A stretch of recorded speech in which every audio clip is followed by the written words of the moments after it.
Cette semaine, le coup de cœur va vous ramener vers un genre que l'on voit je vous dirais bien plus en plus, mais c'est pas tout à fait vrai. C'est un genre qui fait régulièrement des incursions dans l'univers de la bande dessinée, mais contrairement à une époque, j'aimerais le dire qu'il ne le fait pas de façon foisonnante, il le fait de façon très, oserais-je dire, intelligente. Alors je m'explique. Euh, il y a plein de séries dites western qui ont vu le jour, qui reviennent à l'heure actuelle, mais qui ne sont pas juste des reprises pour reprendre. C'est souvent la critique que l'on fait à la bande dessinée, c'est tout simplement dire ouais allez ça continue et patati et patata. Oui, mais où est dans le western, ça change un petit peu. Rappelez-vous, je vais donner juste un exemple, le fameux Réveil du tigre, qui était un formidable hommage à Chinaman, et au final une formidable fin, hein, aussi un des reproches qu'on fait à la bande dessinée, c'est souvent de ne pas savoir finir des séries. Ben, je trouve qu'avec le western, de plus en plus, on le voit. Et ça nous amène à quoi? Eh bien, ça nous amène à l'album d'aujourd'hui. Un one-shot, un très bon western, j'irai un petit peu plus loin, un western crépusculaire. Je m'explique. Mais avant toute chose, l'album, le voici. C'est Revoir Comanche. Alors, Revoir Comanche, comme je disais, c'est un one-shot. Western crépusculaire. Alors, j'en vois certains qui tiquent en m'écoutant, en disant mais Comanche, je connais. Ça existe déjà. Oui, oui, ça existe déjà.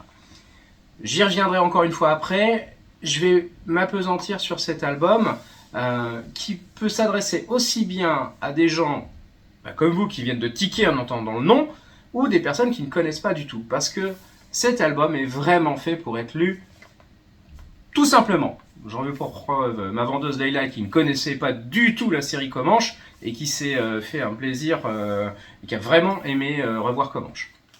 Donc, qu'est-ce qu'on a? Eh bien, tout simplement, je disais western crépusculaire, hein, un genre que l'on voit quand même de plus en plus, je trouve. Certains l'appellent nouveau western. Enfin bon, pour faire simple, on a quelque chose où on va revenir sur le passé de certains personnages. Et là, en l'occurrence, c'est ça, notre héros, Red Dust. Red Dust, il vit tranquillement, planqué, on va dire ça, planqué. Planqué en Californie, loin de tout. Il vit sa petite vie dans une cabane jusqu'à ce qu'une jeune femme, mais alors enceinte jusqu'aux yeux, vienne et l'interroge sur son propre passé. Bon, alors, soyons clairs, Red Dust, c'est pas un gentil. On est loin du gros nounours. Il est vieux, il est légèrement bedonnant, mais il a plus des allures de bûcheron très loin d'être repenti. Ce qui fait que Vivienne, elle a très vite fait de risquer de se prendre un coup de hache dans la tronche plutôt que de réellement avoir ses réponses. Mais bon, déjà, ça nous titille, nous. Une femme enceinte. Faut pas oublier que l'époque dont je vous parle, que je vous ai pas située, c'est le début du XXe siècle, c'est-à-dire la fin du Far West, le début de ce qu'on va appeler petit à petit l'époque moderne. Le Far West est loin et Red Dust, on comprend que c'est un des derniers survivants, le dirons-nous, en tout cas derniers héritiers de cette époque-là, une époque sanglante, une époque dure, une époque presque sans foi ni loi.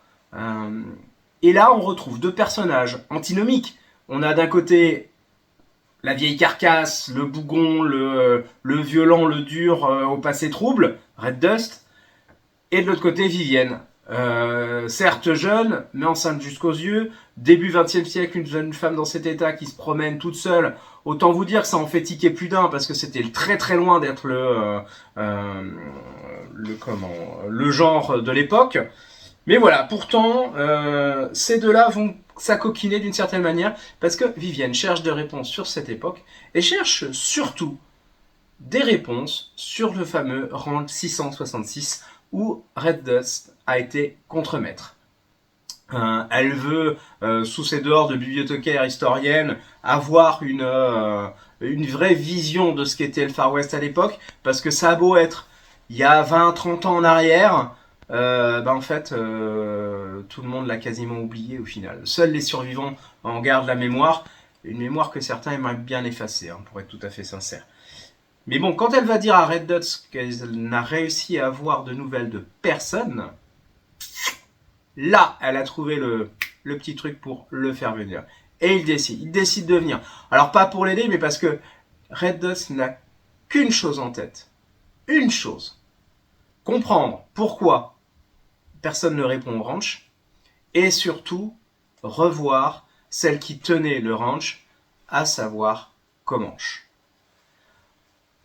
Au long de ce parcours qu'on va suivre, puisque c'est ça qu'on va avoir, c'est une espèce de road movie, les failles, les histoires vont se révéler l'une à l'autre, et on va essayer de comprendre qu'est-ce qui s'est passé, les fantômes qui habitent Red Dust aussi, parce que là on est clair, et puis surtout, Vivienne, qu'est-ce qu'elle cherche réellement? Qu'est-ce qui se cache derrière tout ça? Ça semble un petit peu simple comme façon de faire.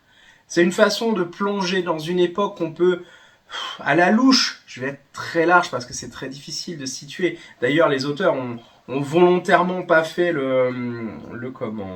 l'erreur de trop situer ça, puisqu'on reste quand même sur une œuvre de fiction, mais on retrouve une ambiance qui, cette bascule des mondes. On peut très bien s'imaginer, je sais pas moi, aux alentours des années 20-30, hein, à la louche, parfois des références qui sont un peu anciennes, un peu plus anciennes.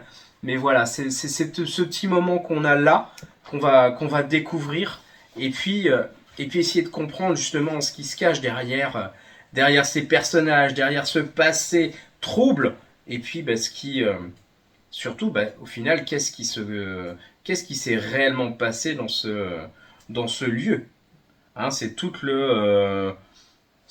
l'histoire qu'on va découvrir. Donc ça, c'est tout ça qu'on va chercher à comprendre, qu'on va essayer de décortiquer petit à petit. Et puis, avec ça, en même temps, voir les liens, le passé des personnages, ce qui s'y cache, vraiment un petit peu tout ça. Donc ça, c'est vraiment à découvrir. Je reviens sur deux choses. Une, le dessinateur, Romain Renard. Romain Renard, vous le connaissez peut-être parce qu'il avait fait Melville. Alors ceux qui connaissent, vous allez très vite comprendre le dessin. Vous avez pu voir au niveau des images que je vous ai pu vous faire passer tout au long de cette vidéo, la qualité du dessin. Et il est vrai que l'auteur a plusieurs casquettes. Là, il est auteur, il est scénariste et dessinateur. Mais je pense que d'une certaine manière, il y a une espèce de scénographie dans sa façon de construire les choses. Melville en était le parfait exemple. Et là, parfois, dans Comanche, il y a vraiment plein de choses dedans. On est vraiment c'est presque un cinéma qui se déroule tout en le lisant. C'est vraiment riche et complexe. C'est toute la qualité de revoir Comanche. Alors pour situer aussi au niveau de la date, il y a une façon de le faire, mais là par contre je l'ai volontairement pas dit. Il y a un endroit où on vous donne une date, je vous laisserai le découvrir, c'est le petit risque que l'auteur a pris. Je trouve ça très intelligent. Et des clins d'œil comme ça, il y en a plein. Il y en a plein, donc cherchez-les, découvrez, vous devriez vous faire plaisir. Ça, c'est ça. Et maintenant, revenons à la série Comanche. La série Comanche a été vraiment une série emblématique de la grande époque de la BD western. Hein. Tout le monde connaît Blueberry, tout le monde connaît les Tuniques Bleues, mais il y en a eu bien d'autres. Et Comanche faisait partie de celle-ci. Et c'est pas un hasard non plus, hein, parce qu'on avait Herman au dessinateur et Greg derrière. Alors au début, hein, ça a changé aussi. Donc là aussi, ça peut être l'occasion pour certains de redécouvrir une référence, certes ancienne, mais qui reste parmi les grands noms de la bande dessinée. Et Oserais-je dire de la peinture, faut pas oublier que c'est Herman qui est derrière. Et au niveau dessin, c'est du très bon niveau aussi. Donc voilà. Donc franchement, je vous souhaite de le découvrir. Ça se lit comme un polar, c'est un western crépusculaire, c'est un mélange de genres, très sincèrement, mais qui est réussi jusqu'au bout, jusqu'à l'épilogue très cinématographique. Pour le reste, faut le découvrir, faut que vous y alliez. Faites-vous votre propre avis. Le côté noir et blanc, encore une fois, nous plonge dans le côté cinéma. Voilà. Que dire d'autre si ce n'est à découvrir, parce que là, c'est une occasion pour certains qui n'auraient pas aimé un genre comme le western de le découvrir sous une autre phase, et puis surtout l'occasion de découvrir une époque. Hein, une époque, c'est celle de la transition entre l'époque du Far West et l'époque moderne. Une transition où on voit des clins d'œil comme ceux du fameux Sandball, puisque ça va aussi se dérouler sur cette même période-là. Hein. Si, pour ceux qui ont lu Jour de sable, Vous allez retrouver un petit peu cette ambiance-là aussi. Donc voilà, c'est tout ça qu'on va trouver dans Revoir comme Ange. Donc vous voyez que c'est un album très riche et pourtant qui se lit d'une traite. Donc, découvrez-le, n'hésitez pas à venir pour qu'on vous en parle si vous avez besoin. Quoi qu'il en soit, je vais vous souhaiter une bonne découverte, une bonne lecture et une bonne plongée en western crépusculaire. Allez, au revoir.